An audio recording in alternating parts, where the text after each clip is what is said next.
We are back in Football Coach College Dynasty. If you missed the episode before this, go back and watch that video now because we went through a lot to get to this point, which is the start of the 2025 regular season. This game is deep and it's one of the focal points of that previous video. We went through preseason recruiting. There's donors you have to deal with. We went through training and off-season training and all sorts of things like installing our game plan. So there's a lot to it just to get to this point. This video is all about the regular season, qualifying for the college football playoff, and as the fourth ranked team in the country right now, hopefully winning the national championship. We're gonna get into all of that, but before we do, I wanna say thank you for those who have subscribed to the channel, and if you haven't already, please do so. It's super fun just to get interaction from you all. I love hearing from everyone, and I appreciate you liking and supporting these videos. So let's dive in. Taking a look here at this coach's office, and it's showing me that we have some potential draft risks that we'll have to keep an eye on, so players potentially leaving early. And then on this depth chart screen, there's quite a bit here we can do.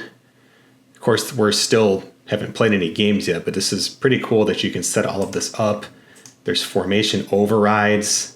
And then just a quick look at kind of the CPU handling the recruiting, as we mentioned in the previous video, just kind of letting them do their thing to see how it goes. It's interesting that they're not going after any 5 stars. I'm still not sure why that's the case, but we're really cleaning up here with some solid 4 stars, so we'll see how that goes. And as we get ready for our first game at Houston, looks like the last task we have to do is set our practice focus. And surprisingly here, it doesn't look like I can auto this part, which again, we're only doing for these videos, but we'll just keep it simple. I mean, if we're going against Houston, you would think we can keep this pretty simple. I mean, they're probably going to be passing a lot on us, so maybe we'll actually change it up. Let's limit short passing. Let's really make them work for some stuff. And assuming they'll be trying to come back, that could really help us maybe set up a blowout here. So I think we're ready to go here. We can advance to the game or play the game. And it's going to ask us to just confirm that we've done everything, and we have. And I definitely want to just quick sim most of these games, but with this being the first one, it's letting you even call the coin flip. I mean, that's something you can't do in an EA Sports football game. That's pretty wild. We'll defer, and then it's going to jump us into the game. And we're just going to sim till the end, or maybe we'll just go quarter by quarter here, just to make sure nothing crazy. So we're up 7-0.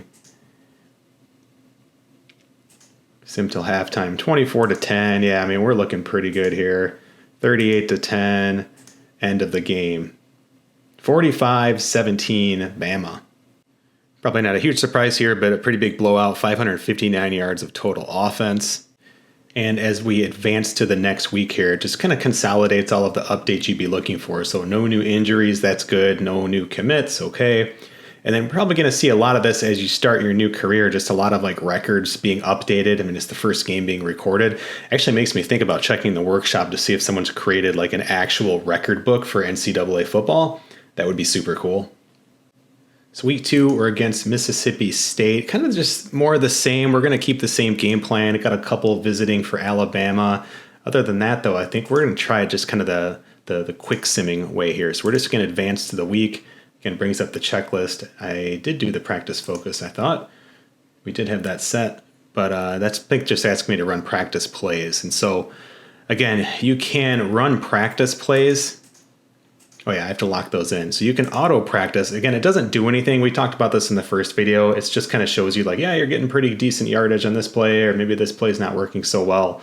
Just kind of gives you some really quick feedback. But let's just jump in. We're going to just advance to the next week, and then we'll just kind of see what it looks like when we do it this way, as opposed to jumping into a game. Love the little did you know stuff that pops up. I saw one of them earlier that says boosters will die. Sometimes boosters will like step away if they're unhappy with the program, but they can come back. So again, there's just a lot going on under the hood with this game. So Alabama wins a little closer than we were thinking, 34-24, but they improved to 2-0 and now move up to number 3 in the country. We also have our first injuries, and they're pretty significant. We have a leg injury to a starting corner, our best corner on the team, best player on the team, and an upper body injury to Tyler Daniel, and then our safety Isaiah Lockett here out for a week. So one thing very little that I don't like about this game, one of them is that injuries won't happen during a game. They get generated after a game. I would think that's going to get updated at some point in the future, maybe when the pro game comes out. That's kind of a weird thing, but I can live with it. It's not the worst thing. At least there's injuries and they work. And to be fair, there are a lot of injuries that like get reported after.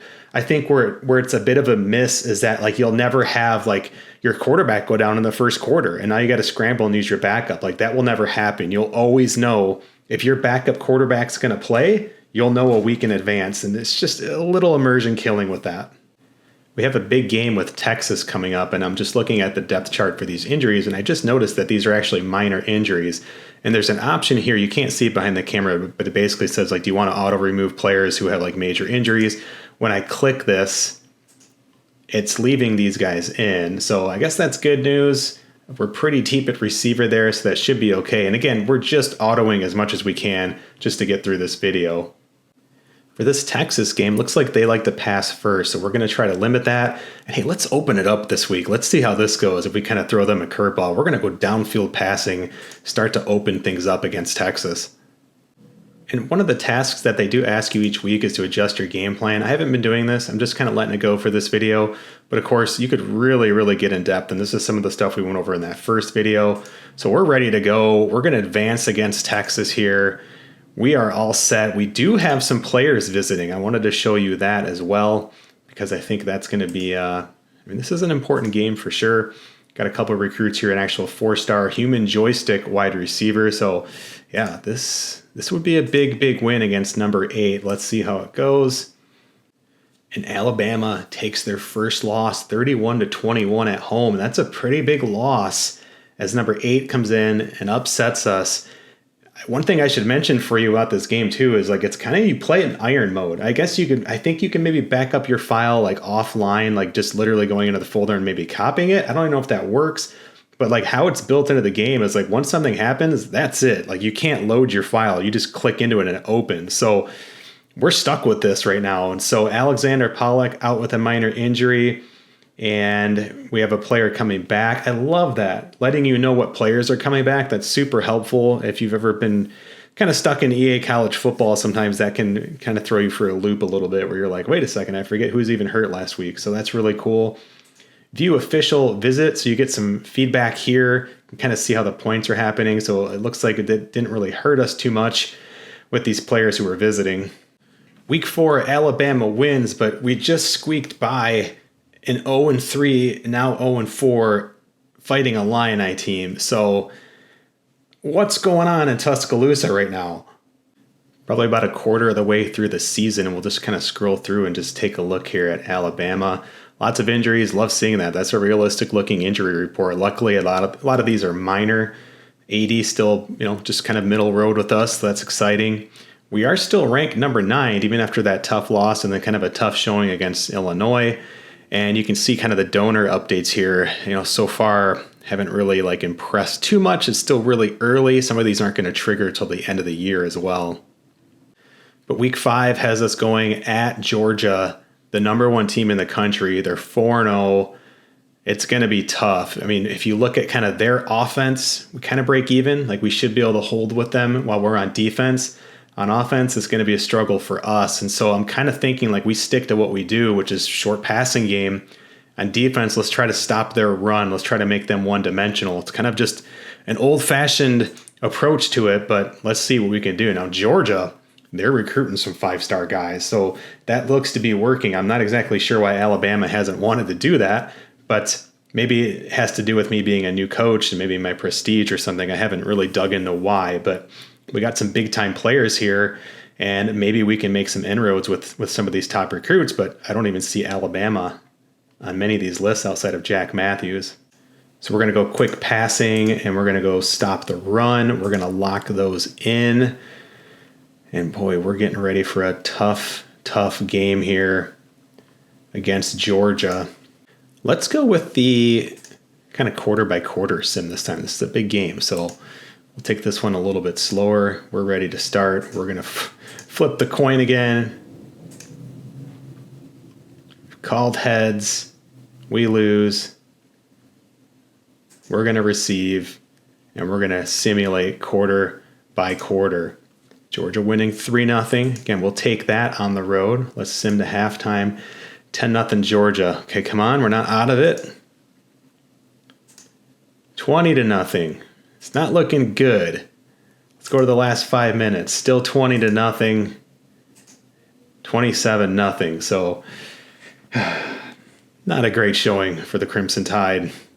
Alabama drops 7 spots to number 16 now. We have a loss against Georgia, a loss against Texas to put us at 3-2. We almost lost to Illinois. Remember, we're on legend difficulty. This is pretty tough, and I like that it's difficult. Keep in mind, we're really putting like zero effort into our game planning too. So it's nice to see that you can't just like simulate through seasons as Alabama and just win national championships over and over. All right, week 6, we're back into the win column with a huge win over Vanderbilt, 54-10. We do lose a lineman with an injury here, and we're about to approach a bye week. So let's start getting through the rest of the regular season here and see how Alabama finishes things. So I just saw something I've never seen before in this game, and it's so cool. Just simulated the bye week, nothing crazy here, but we have a recruit who's about to make his signing decision. So I was like, well, what's this? This is kind of neat. It's this kid from Turtle Lake, North Dakota, and he's an offensive lineman. Again, 3-star, not super exciting. But as you click into this, he has his finalists listed in alphabetical order. It shows you kind of the odds. Looks like he's leaning towards Auburn.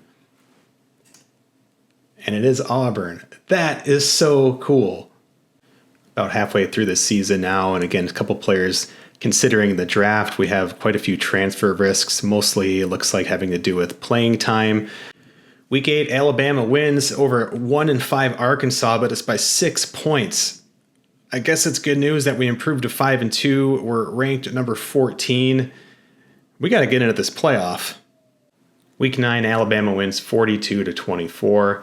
Moving up, we're in the top 12. That's where we need to be. Just saw another cool little nugget that pops up that says you can continue your coaching career until you're 80 years old. I think you always start when you're age 30. So that gives you 50 seasons.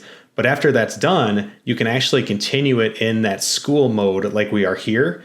So that's if you started as a coach. So really, really cool that they let you continue it. Week 10, and it's kind of a must win against the Tennessee Volunteers. We're hosting them. They're number 9. They're 7-1. We don't really have any big wins on our resume. If we look, their offense is probably better than our defense, and our offense is better than theirs. It could be a very, very high-scoring game. If we look at any sort of advantages, it looks like we can pass pretty well, but protection could be an issue. So I'm thinking short passing game. That's kind of our bread and butter. Their rushing game, we should be able to stop it. Their passing game's even, and their passing protection is going to break down. So I think we're going to kind of go short pass as the game plan here, I think, all the way around. And we'll just kind of see. We will jump into this game and just see how it goes. But this really is, this has got to be a win for us, or else we're going to be in big trouble. We haven't really looked too much at this game screen here, and so I wanted to call out a few things. I love that there's an actual home field advantage in a tech sim that matters. That's super cool. Of course, you can go in and call all of your plays. We're not doing that really here. We're not really like full-on coach mode in this video, but there's just a lot of different things that you can do. You can change your focus, and I mean, of course, you can just take it play by play. But for this purpose, we're going to be just doing the same thing here and just kind of simulating quarter by quarter. So Alabama, 7-point lead at home. We're feeling good. We did get the ball first, so let's see if we can maintain this until halftime. We do, so 14-7. We'll take that. That's the best we've played in a big game so far. Let's go to the third quarter, or I should say to the start of the fourth quarter. It's 21-21. So okay, Tennessee having us better second half. They got ball first. Let's see what's happening here. We will go until the last 5 minutes. Tennessee leads.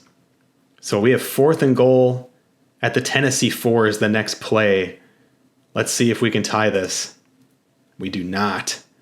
What happened? Clock stopped. We did a 1-yard run. I like trying to be a little sneaky there, but did not work. Huge, huge play. Let's see if we get a change of possession. We get the ball back with a minute to go. We're moving it. 14-yard pass. I'm looking here. Gets out of bounds. 18-yard pass. It's now 1st and 10 at the Bama 46. 50 seconds to go. We are out of timeouts. 15-yard pass, 40 seconds. We're getting these first downs. We're able to stop the clock. Deflected pass, 30 seconds. 2nd and 10. Another incomplete pass. Brings up 3rd and 10. And what just happened? Intercepted. Okay, there we go. Oh no. So we couldn't have that. We can't have that. 28-21. We were leading 7-0. We were leading 14-7. And we lose 28-21. So where does that loss put us in the SEC? Well, not in a very good place. We are behind Tennessee and Auburn. Tennessee would have a tiebreaker. We're 2 full games behind them in the South. Georgia, of course, doing a really, really great job staying number 1, 9-0. Ugh. Oh, and this just keeps getting worse. We lose to a 5-4 LSU team. That drops Alabama to 6-4. We're now unranked. We played in a certified classic game, so that's cool, I guess. But we are not in a good place right now. Alabama gets back in the win column against South Carolina, but they're 1-9, now 1-10. We're up to number 20. We're 7-4 in the season, but again, this has been really disappointing for the Crimson Tide. So heading into rivalry week, again, we haven't really been keeping an eye on much of anything, especially recruiting. Looks like we have NIL money that we haven't even used. So again, it's a bit of a mess here, just kind of letting it go auto. It's not really doing a great job, honestly, but it does seem to be different than like, as a user, using auto is much different than like a CPU team, and that's good news because I think if the whole country was recruiting like this, it would be a little bit rough. We'll dive into that after this. I do want to get through the rivalry game here against 10-1 Auburn, who's number 6 in the country. Well, a ray of light in a pretty bleak season. Alabama upsets 10-1 Auburn. We finished the regular season 8-4. We're ranked 14. Maybe there's still a chance. I don't know. We haven't really been keeping an eye on that, the actual postseason bracket and whatnot. We'll have to start taking a look at this because maybe not all hope has been lost. It's possible I'm missing it, but I don't see a way of seeing like a playoff bracket preview or anything like this. That would be a really cool addition to the game. We do have the conference championship games, and then soon enough we'll have the bowl games listed here. There's so much to this game that we are not even going over in these videos. I mean, just their history section to give you an idea. Imagine in the future all of these sections getting filled out with the pro draft history, recruiting class history. Of course, there's matchup game and award histories. All of this stuff happening in your football universe. I mean, this is just stuff we don't see in other football games. So really, really cool. I just think it's just so awesome to see all of that. And so we're keeping our eye on the conference championships because, I don't know, maybe there's a way, like certainly if Auburn loses, that's going to bump them down. Maybe we pass them because we beat them head to head. There's just some other things we're going to need to happen to maybe kind of backdoor our way into the bracket. Well, maybe not seeing the bracket is by design because now we have this screen that just popped up after the conference championships. I haven't actually seen the results yet because this just popped up, and I don't know if you can exit out of it or anything, but it says the final rankings are in, the playoff bracket is set, watch the selection show or skip to the end. Now, of course, we're going to begin the selection show, and this is the 25th top 25 rankings, of course, and so not all of these teams will be getting in, but we can just kind of rip through and just hope. There's Alabama 20th. Oh, we like dropped big time. What the heck? We just had 2 bye weeks. What's going on here? So yeah, not looking good. But if we just keep clicking through, we can see Buffalo, conference champion, number 12, huge. Iowa State, Penn State, Tennessee, Michigan, Ohio State, Kansas State gets in, Utah, Clemson, Memphis, Georgia, and Oregon. So Georgia lost the conference championship game to Auburn, who shockingly didn't move up in the polls. They didn't make... Oh, no, I'm sorry. Conference champion. They did win, so they must have lost a different game. I just didn't notice. My bad. And so they're 12-1. They beat Auburn. Okay, and that makes sense. They dropped. Yeah, that's just unfortunate. We just didn't make it. But Oregon gets the number 1 spot. Playoff bracket and bowl games will certainly be in a bowl game, and we're playing a historical bowl game matchup between Alabama and Duke, of course. Maybe if this was college basketball and not football. And by the way, the game continues to have us recruiting during all of these like bye weeks. And then now it's jumped us into this award ceremony. This is so cool. This is just, again, it's simple immersion, but immersion being the key part. And of course, with the mod, we have the real life trophies. If you don't have the real life mod from the Steam Workshop, make sure you get that. Let's do the ceremony and the first reveal. So Caleb Amos, a household name, everyone knows who he is, ends up winning the, or doesn't win it. I guess he's one of the finalists. So they're alphabetical. This is awesome. This is so cool. Esteban Clark, guessing is at Ohio State or Oklahoma State, probably Ohio State. UO is at Oregon. Patrick Faulkner, 13-0. Michigan, Keith Phillips, is all quarterbacks right now. And then Aaron Street, Buffalo, 13-0. And that's nice. It just shows their stats on here. I didn't even notice that as I was clicking through. So pretty amazing. Each finalist deserving in their own right, but only one will leave here at the trophy. The winner of the trophy is Esteban Clark. Let's check out his season stats here. 71%, 24 touchdowns, and 2 interceptions. Quarterback out of Ohio State. Super, super cool. It shows the voting. That's awesome. And it goes beyond the top 5. Let's see if Alabama had anyone in the top 10. We don't. So, I mean, again, just super, super cool. I'm guessing they only do that for the Heisman. Of course not. No, it looks like they do it for every single award. So just crazy. Craig Pugh, defensive lineman for Georgia, wins that award. Just really, really awesome.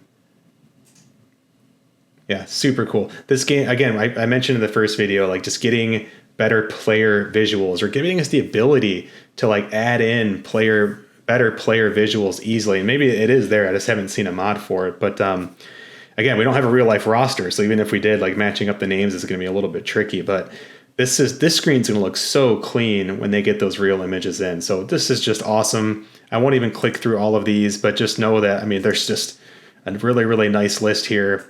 You can also, it looks like, just sort it by your own team.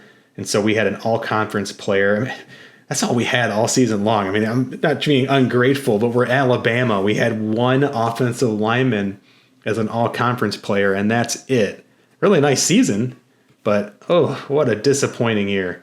Here you get a nice recap screen, just kind of showing you all of the different teams and whatnot, freshman teams, all-American teams. Final game of the season for Alabama, and it's fitting. We get absolutely smoked by number 25 Duke, 52-28. We finish 8-5, 5-4 in the conference. We're probably going to be unranked. Perhaps just a minor little warning. The game didn't really make it aware that it was like simulating the tournament in the background until I got to it. Just said National Championship Week. It was just showing me buys, and I had my bowl game.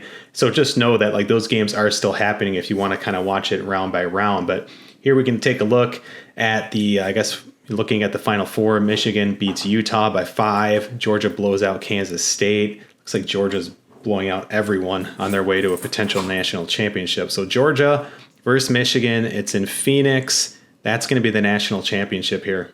And a bit of a surprise, Michigan wins the national championship here. So just 2 years ago, they won it in real life. Of course, a down year in between, and they're right back as national champions here. So a huge season for them. They finished 14-2. Oregon fans are going to want to have a say, finishing 13-1. Interesting seasons here. Texas State at 13-1, you can see over on the right. So really, really cool. I like this little like season recap screen they have here. This is going to be really nice as you get later on into your dynasty, just to be able to look back at all of this information. We finally have an update from our hot-headed athletic director, Jose Mota. He is not happy. So let's break down why the AD is not happy beyond just the obvious, like losing a ton of games this year. So the fan base has changed. They're at ride or die right now, which is still really, really high. Of course, Alabama starts really high. We lost 562 fan base passion, and still at a pretty good range here when we look at kind of the full scale. But you don't want to keep having that drop, obviously, as kind of a top tier program in the country, a blue blood, so to speak. And so Coach integrity changed. I mean, that's actually increased. We didn't make any promises, so we didn't break any promises. And again, as you get into this more and you start playing and you're not just like quick simming like we did, you'll start to see the kind of pros and cons of utilizing promises. As we click over to the news section here, I just, again, love seeing this. We see a lot of this stuff, even like fan base changing and things like this in the EA Sports game, but I just like how it's presented here. One of the most common things I see with college football from EA Sports is a lot of questions, say on like Reddit or whatever, where it's like, well, I had no idea this was here. They never really told us about this. And I actually kind of like that the design team didn't like tell us every little thing. But I just also think it could be presented in ways that are a little more intuitive. And I think the football coach game here does this pretty well. I like this news section. It's simple. We don't have, again, like a full-on like, post-season talk show or radio show. I think that could be cool, and I think it's probably easier to integrate than most are realizing, especially in 2025. But this is really good. I like seeing this. I like that you're going to be able to reference it later in the history section. I think that's a huge win. I really like that you can break it down by conference. And so again, this is just a really cool point. This is how you can help create nostalgia. This is how you can start to create kind of that connectivity into your dynasty. So as we work our way to going full circle back to the start of the part one of this series, we're going to be advancing to the off season with the coach updates and then the coaching carousel next. Into the coach updates phase we go, and we can see our head coach and coordinators and just how they progressed, or in our case, regressed based on the season. So looking at our head coach, he went down a level to level 23, still pretty good. And I didn't even notice, but the coaches do have badges. And so I didn't even see this was available earlier. Again, just kind of rushing through this, but I really liked kind of seeing how this all breaks down. The biggest hit by far, greatly missing expectations. I mean, just massive, negative 3,600 points. We got 100 points per win. We got a little academic bonus. And thank goodness we beat Auburn, because we got 500 for just that one win. And I guess technically 600 if you figure another 100 there. So, I mean, oh gosh, this could have been absolutely even more disastrous than it was. If we go and look at the coordinators, again, it's kind of the same thing. You can see the badges. You can see that their missing expectations still counts, not as much. They coach below their talent level. So again, a different hit than the head coach. So there's a lot happening under the hood. And I love that all of this stuff on this screen, even on the previous screen, as we just kind of saw like that season breakdown, or like the AD getting upset, like all of this can compile, right? It can all kind of like build upon each other and stack upon each other, which I think is awesome. Advancing now to the coach carousel, and wow, this is an area where this game really stands out when you put it up against EA Sports College Football. So we're meeting with our AD here, and all of our coaches are under contract, head coach and the coordinators. What's cool is, and even though we're in kind of like the school dynasty mode, we're not in an actual coach mode, we can still go through and do this. It looks like we can kind of like control a little bit more of it, which makes sense in this mode. But imagine in your head coach mode, which is what I'm going to play when I start my real one. This is just really cool what you're able to do here. So we're under contract until 2027. We've played through one season of this, and you can go in and you can renegotiate your contract, including guarantees such as a coach lock, which means that the coach cannot leave to another school until 2028 with this particular offer. The teams can insure contracts, which means that if you were to leave, they would get half of the contract back. And so it kind of protects the school. You have double locks, which basically says you can't leave and we can't fire you. This is awesome. This number here is money to pay to support your staff. This is your actual coach salary. And so again, you can kind of see the breakdown. Like you're going to get less money here, but more guarantees. Here's maybe a little bit riskier, but it's more money up front. This is awesome. I'm not going to do any of these because I'm curious to see if like we can still enter the actual carousel. Like I'm not sure what's going to happen next here, but you can do this with not just your coach, but the coordinators as well. Really, really cool. This is going to be so much fun. Like if you're starting at a small school and kind of working your way up, especially like trying to win on Legend, this is just awesome. Simple layout, works really, really well, and it's really, really intuitive and fun. We advance to the next part of the coach carousel, and it's exactly what you're probably hoping for. So we have our current head coach under contract, but we're able to either retain Marcus Rosenberg Or we can go down here and hire someone, like say maybe the defensive CEO, the defensive coordinator for the national champion Wolverines. You could go in and you can negotiate a current contract. And so his current contract's right here, but you could negotiate a new contract. So tons of flexibility, tons of really, really cool things you can do here. I imagine in the head coach mode, it's going to be a little bit different. Again, we're in kind of the school dynasty mode. This is awesome. And this is what the carousel normally should look like. I think this is actually a big step up from EA Sports College Football. We are just going to retain Rosenberg here. Doesn't look like I need to do anything else. We can just retain him on his current contract. But probably going to have a pretty short leash if this were an actual dynasty we were doing here. The next part of the carousel, it's the same thing. It's just taking us through with the coordinator. So you can replace them if you want, but we're just going to go through and retain. We'll keep him under contract, keep the staff together, see if a little cohesion can help. And then same thing, we will do retaining our defensive coordinator. Finally, I'm guessing probably the last part of the coach carousel, you can just confirm kind of your team setup and like your anticipated, scheme for the year. You can also look around and see the coaching changes around the league. You can also see coaching retirements, including coordinators. The next phases of the offseason are going to be players leaving, transferring, and then the pro draft. Here at leaving, it's similar to college football, but I like this even more. I love that players you cannot convince them no matter what. But a player like David Lang, who was a 5-star recruit, at one point 90 overall, junior, we can convince him to stay. And the two ways we can do it, it's not just like a random dice roll like it is in EA College football. We can either make a promise, which again comes down to your coach integrity, or you can use some of that unspent money we have here, this NIL money, we could pay. So let's just try that. Let's pay him to stay. I mean, I would hate to see a player leave just to get picked in the 4th round. He's actually going to make more money by staying potentially. So let's do that, and we'll see how David Lang plays out. And of course, here you can see your other graduating players. You can also click to see the players that are staying. So that's going to be really helpful as you look to balance your roster. Onto the players transferring phase. And you can see there's quite a few players transferring. And this is much more in line with real life. I think there were was it 1,000 or 2,000 players in real life entered the transfer portal for 2025 in real life. A wild number that understandably EA Sports College Football couldn't have predicted, but this game seems to be a little bit ahead of it here. We have a lot of players who are going to be entering the transfer portal.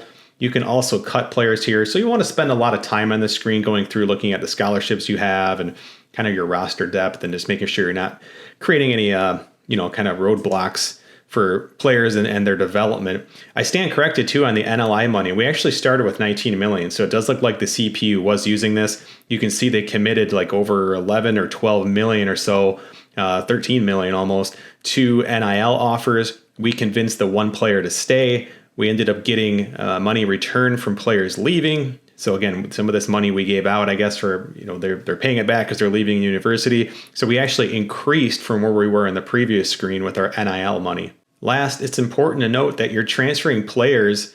You can actually still try to convince them to stay. So let's just say we wanted our kicker to stay. Same thing. We can make a promise or we can pay him to stay. So we'll do that. And again, you can kind of look to see, you can see what they're willing to do. This person doesn't have an NIL next to them, but it looks like you can still pay. It's not going to be cheap. So you have some options here. Again, you're going to spend a lot of time in this game just kind of sitting still, working on little elements of building out your team. And I think when you really talk about like a dynasty CEO, this game gives you a ton of tools to live that experience. Finally, the last phase of kind of the traditional offseason, the pro draft or the NFL draft. I love that they show you the entire draft in order. I actually kind of wish they could do like a slow reveal like we saw in a couple of other elements of this game, like say like the selection show for the bracket. This would be really cool just to kind of go like pick by pick, first overall and so on. This is just super, super cool. Of course, you can sort it and you could just see like your team results and where they were picked. So we had a couple thirds, a fourth, fifth, and then a second, Julian Holiday, who was our best player. Just awesome. You can look at the transfer portal info here. Note that it says these players will be available to be recruited during off-season recruiting, which is where we'll be next. And it kind of takes us full circle from the first video. So those players will be available there. We have Hall of Fame inductees, even in the first season. This is awesome. So we have, again, award winners. Of course, you'd expect the Heisman Memorial Trophy winner. You have Ring of Honor inductees, which I think is kind of like, maybe I wouldn't call it like a step down, but maybe these are going to be a little more plentiful, and you can see players can qualify for both, like our Heisman Trophy winner here. So this is amazing. Oregon State actually putting 2 players in there. Just super, super cool. Of course, the record books will be updated. This will get better as you go, or if we actually get an updated record book from the Steam Workshop, which would be amazing. So, oh my gosh, just awesome, awesome stuff. This might be one of my favorite parts of the game, is just seeing the actual draft. I just think this is just so immersive and just fun. And would you look at that, when we advance to off-season recruiting, we're right back where we started in video number 1. The whole process starts over, and oh my gosh, I'm super excited to get into my actual dynasty now. I don't even know how I'm going to pick a team. I'd be curious to hear how you're picking teams, where you're going to start small. It was kind of fun to grab Alabama and just kind of dive into the deep end right away. This is just so, so cool. I am just really, really impressed with this game. There's so many positives, and I hope this video kind of like showcased those positives. I would say my 2 biggest constructive criticisms are the player images, which of course you saw me turn off kind of midway through that first video. I just think they look terrible, and it would be so much better. I think 2, I would love to see like an actual, like, you know, halftime shows, or like a weekly recap or a season recap show, or all the above. I like the screens. I think it's good, but I think what could really take this game into the next stratosphere would be, again, just kind of making it a little more like 3D, I guess, for lack of a better explanation. Use Gen AI for that sort of stuff. It could just be really, really cool, and something that honestly, like the AAA gaming companies have just been slow to develop. So I would love to see this game get ahead of that a little bit. And I think finally, we got to see injuries expanded. We got to have injuries that happen during games. It totally changes like how your team's game plan. We also need to be able to see those CPU teams adjust, and maybe adjust their game plan, and not just kind of blindly move forward with, say, a backup quarterback that's going to play totally different. So this is mostly good. I mean, this game to me is like at worst A- range if we're being really picky. The fact that it's a small development team, I'm going to call it a solid A. I'm loving this game. The fact that it's technically just in its first release as of January 2025, this is just in such good shape. Really excited to see what it's going to look like, say, like when college football actually starts. I imagine we'll have another update. I'm really just hopeful and eager to see what the community comes up with the Steam Workshop. Real life rosters, real life draft classes, real life record books. This could take this game into a whole new level. So this is awesome. I appreciate you all watching the videos. Give the video a like, subscribe to the channel, leave a comment. I'm really curious to hear how you're playing, because I'm still trying to decide how I want to play it too. So I appreciate you all being here, and I'll see you on the next video.